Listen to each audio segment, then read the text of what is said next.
Xfinity Series Championship with the NBC Sports app and get closer with additional camera angles, driver stats, and track information. Watch live anywhere on any device. Find out more at NBCSports.com/live. Blake Koch, right at the start of Xfinity Series practice, coming out of turn 2 and straight up into the wall. Hard contact. See Sparks flying after underneath the car. It was absolutely hard contact. Destroyed this race car. Let's hear from him. He's standing by with Marty. An absolutely vicious hit. Blake is standing here. Fortunate to see that you seem to be okay. How hard was that hit, Blake?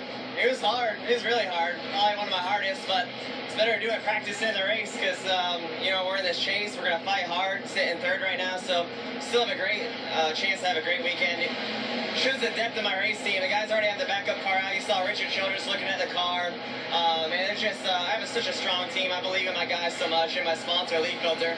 We'll still have a great weekend. It's just a minor hiccup. You guys have lived off really not making any missteps so far in this chase, but that was a brand new race car for you guys. Was that one of your immediate thoughts of all the effort that went into that and the hopes that could go to Homestead and maybe win you a championship? I doubt anybody's thinking about anything other than just getting us back up ready, and we'll get it driving good. We'll be out there in no time. Still got a second practice. We always unload really good. Something had to have just broke because it was turning real good. It was handling good, just took off. But still got to, I always talk about the highs and the lows of this sport.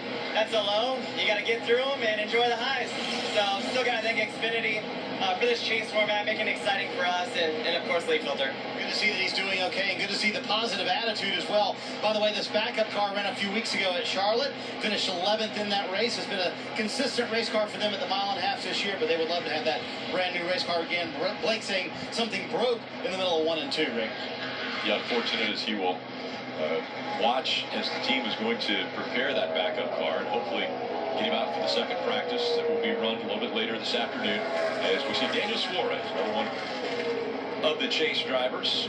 Daniel Suarez with a 12-point advantage cut line for one race into this round of 8. Daniel Suarez's season has seen him visit victory lane twice already this year. Once at Michigan, and then the most recent at Dover. Just 3 races ago for Suarez. Heading into the chase, there was a lot of talk about Daniel's teammate Eric Jones as probably being the favorite. But it seems that Daniel Suarez has really found a little more comfort in this chase than Eric Jones. While Eric Jones had won so many races in the regular season, that roller coaster type season they were on, kind of a feast or famine, good runs, then bad runs, then good runs again, they haven't been able to iron that out and shown the consistency that really they need heading into the chase. And a car that I think we all assumed would have no problem making it to Miami has surely made this much more difficult than it needed to be.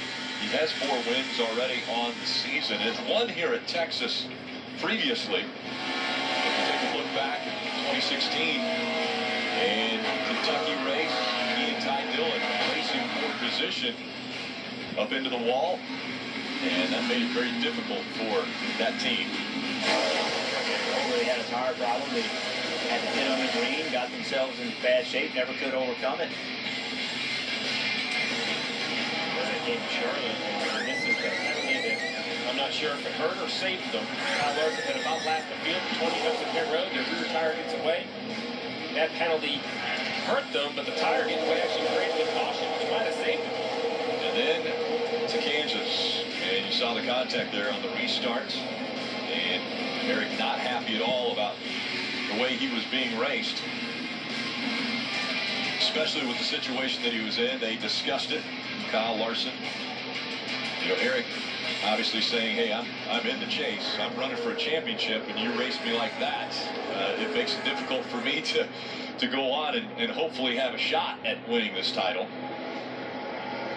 And Parker Kligerman. Hey guys, when you see that 20 car, Eric Jones coming off the racetrack, currently 4th on the board, but this racetrack, Texas Motor Speedway, is very temperature sensitive, especially if the sun is out and it's baking this racetrack and it gets hot and slick. But today, we have this overcast condition. It's a little bit cooler temperatures, and I got to speak to Eric Jones' crew chief, Chris Gabriel. Mark, before this practice started, and I looked at the sky and I pointed to the clouds and the overcast condition, and I said, what do you think about the weather for tomorrow compared to this practice? He said, I think it's going to be similar, and that's a good thing. And I asked why, and he said, because that's Eric Jones weather. He likes when it's high grip, in the throttle, he can be aggressive with the race car, so keep an eye on this 20 car, as we always do, to be very fast this weekend.